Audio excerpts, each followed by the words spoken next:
My name is Samantha Reed. I'm 32 years old, and for as long as I can remember, I've been the designated adult in my family. You know the type, the one who gets the 11 p.m. call for a ride, the one who helps move the heavy furniture, the one who co-signs loans because everyone assumes I'm responsible and practical. It's not a role you choose.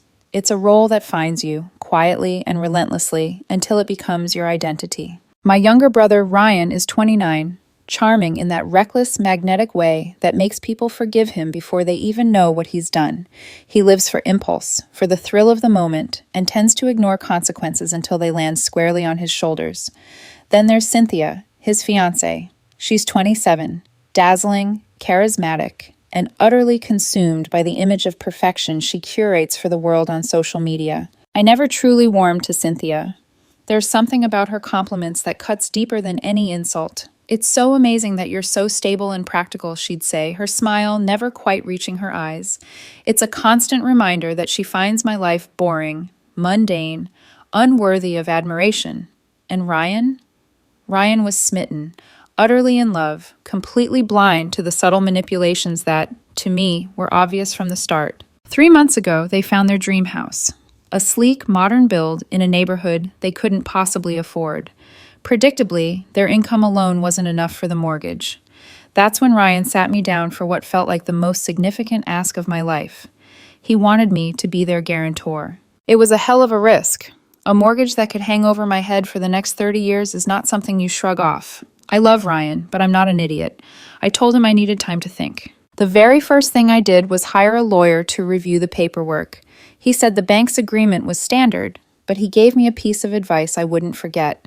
When you mix family with large sums of money, it's smart to have a separate personal agreement, just to keep things clear. So he drafted a simple one-page document for me, with 2 critical points. If Ryan and Cynthia ever defaulted, I had the option to take over their equity for the amount I paid. A clause he called the CYA Special, stipulating that my guarantee was contingent on a relationship of mutual respect and good faith, and that any act of defamation or malicious falsehood would be grounds for immediate withdrawal.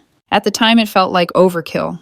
Ridiculous, almost paranoid, but I presented it to Ryan anyway. He barely glanced at it. "Yeah, Samantha, of course.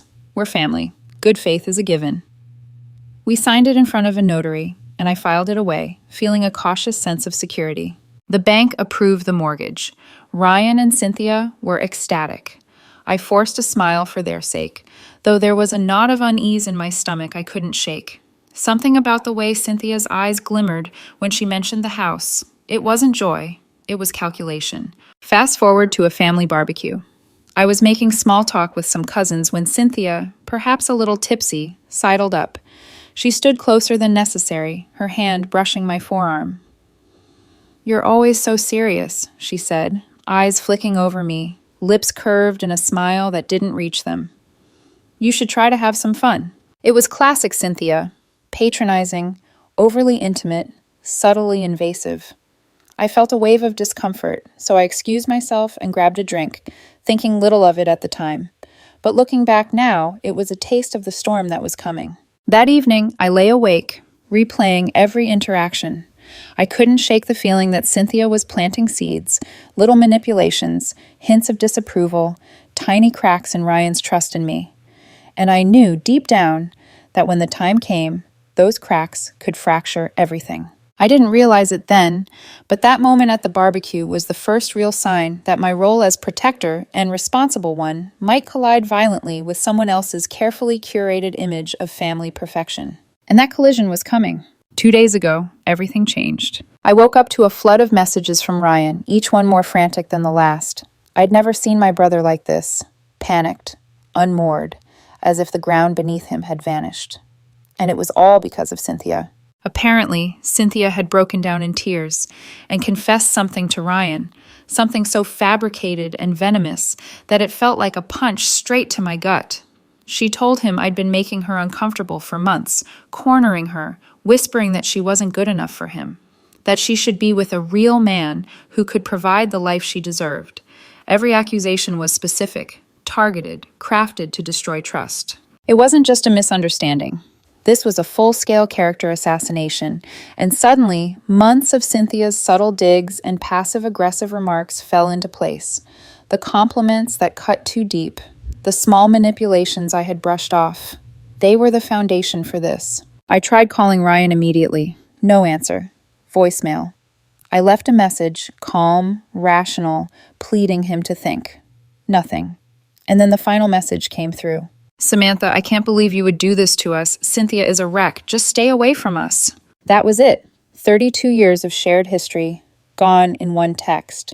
But strangely, I didn't feel anger. I didn't feel panic. I felt clarity, acceptance. Cynthia didn't just want space, she wanted me erased.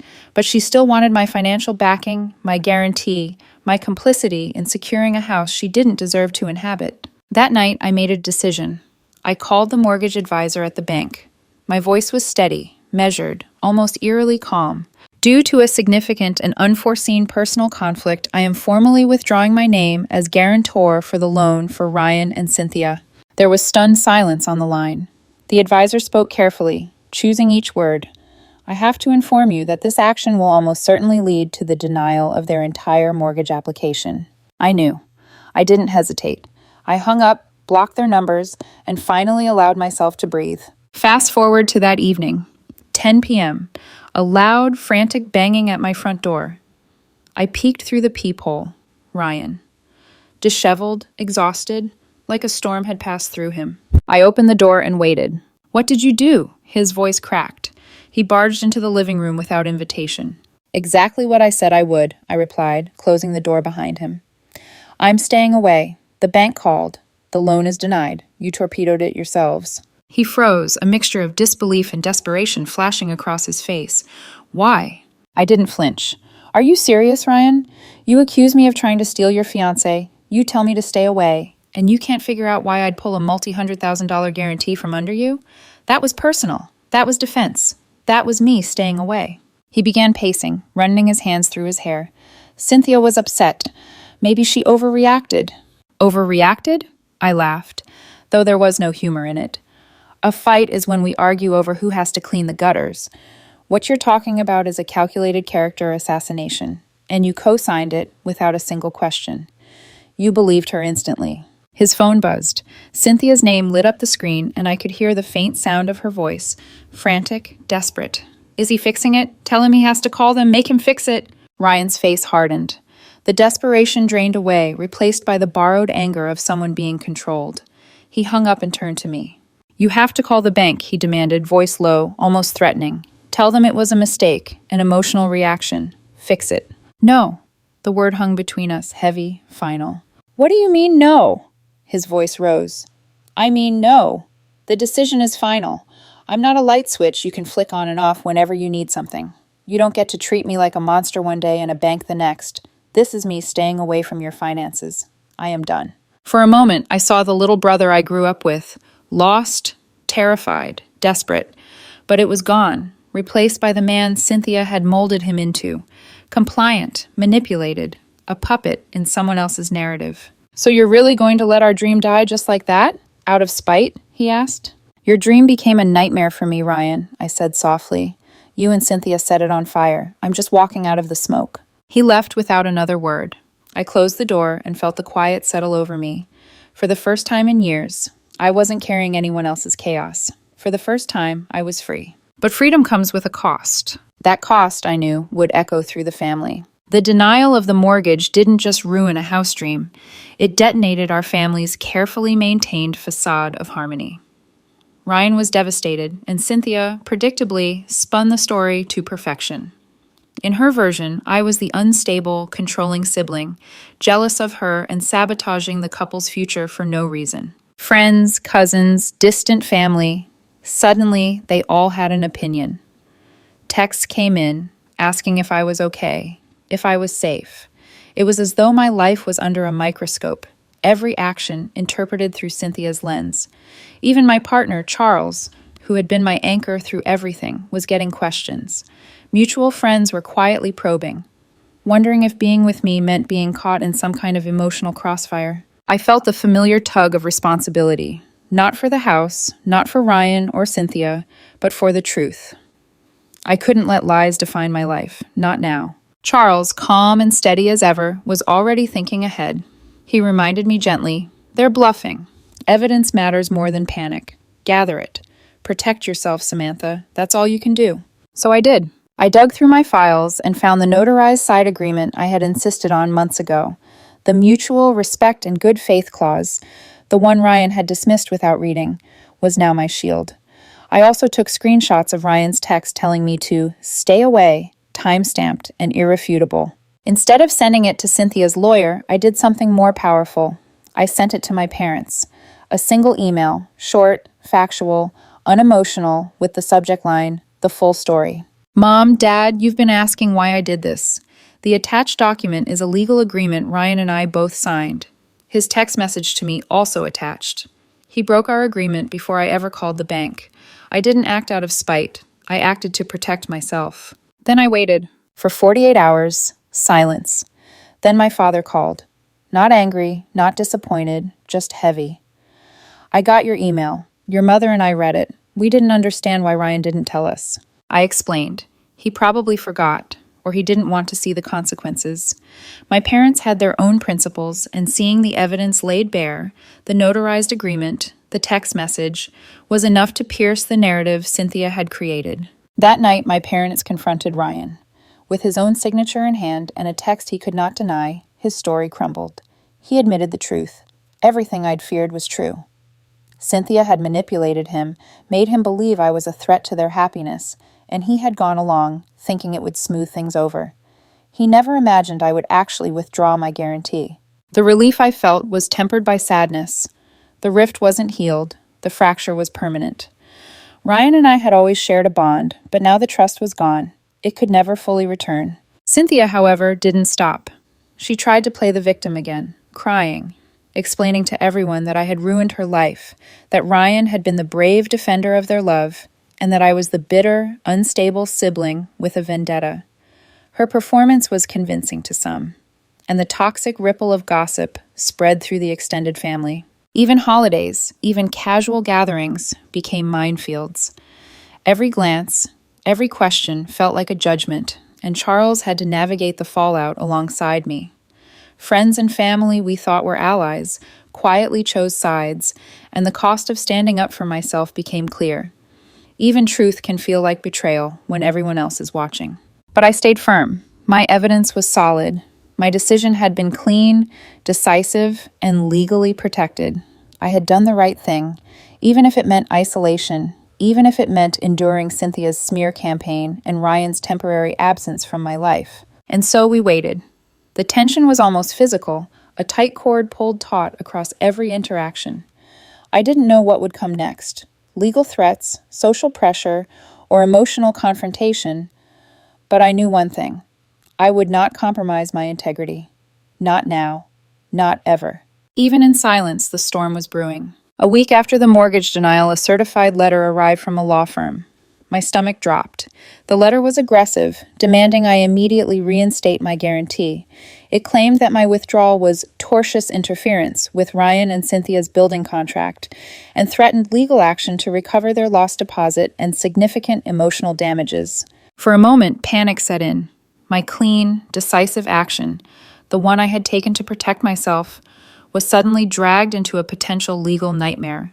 I sat in my car after work, staring at the letter over and over, bone-weary, exhausted, questioning even my own judgment. Then Charles appeared, calm as ever. He slid into the passenger seat, took the letter from my hands, and read it. "They're bluffing," he said. "People don't get to slander you and then sue you for not giving money." Did they tell their lawyer the whole story? Of course not, they hadn't. I went home and gathered every piece of evidence I could find. The notarized side agreement with the mutual respect and good faith clause, the screenshots of Ryan's stay away text, the timeline of events. I didn't send it to the lawyer. That would be playing on their turf. Instead, I sent a concise email to my parents laying everything out. "Mom, Dad," I wrote. "You've been asking why I did this. Attached is the legal agreement Ryan and I signed, plus his text to me. He broke our agreement before I ever called the bank. I didn't do this out of spite. I acted to protect myself." 48 hours later, my father called. His voice was heavy, but calm. We read it. We didn't understand why Ryan didn't tell us. We'll talk to him tonight. And talk they did. That night, confronted with his own signature and undeniable text messages, Ryan admitted everything. He confessed that Cynthia had manipulated him into believing I was controlling and jealous, and that he had gone along with it, never expecting I would actually withdraw my guarantee. He admitted that I had done nothing inappropriate, nothing personal, nothing wrong. The relief I felt was profound but bittersweet. The rift with Ryan could never fully heal. He had trusted a lie over his own sister, and while the truth was now known, the trust we had shared for decades was fractured. Cynthia, of course, didn't stop. She tried to play the victim again, crying and claiming that I had destroyed her happiness, that Ryan had been the brave hero defending her, that I was the bitter, unstable sibling. Her story fooled some, and family and friends were caught in the middle. Even casual gatherings became awkward minefields, every question and glance loaded with judgment. Despite all this, I had taken a stand. My actions were protected, my integrity intact.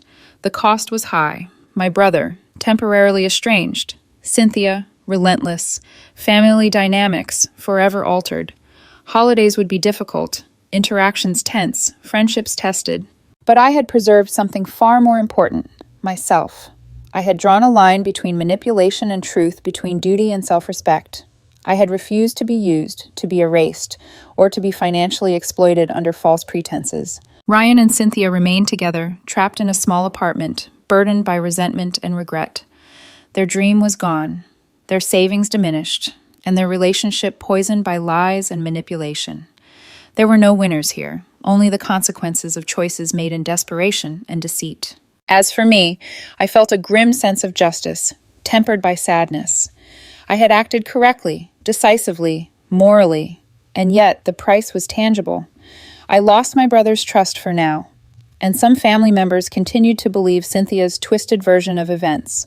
Charles, my rock through it all, stayed by my side, helping me navigate the emotional aftermath and the social fallout. Late one night, a text came through from a number I didn't recognize.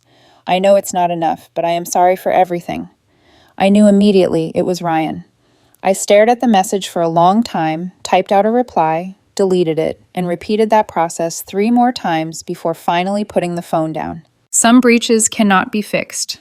Some contracts, emotional or legal, cannot be undone. And that, as painful as it is the most logical and unavoidable truth. I sat alone, exhausted but resolute, feeling the weight of everything I had done. I had defended myself, upheld my principles, and survived a storm of lies and manipulation. The cost had been high, but my integrity remained intact. And in the quiet aftermath, I realized that sometimes doing the right thing means walking away from the people you love most. Because standing up for yourself is never easy, and the consequences are never neat.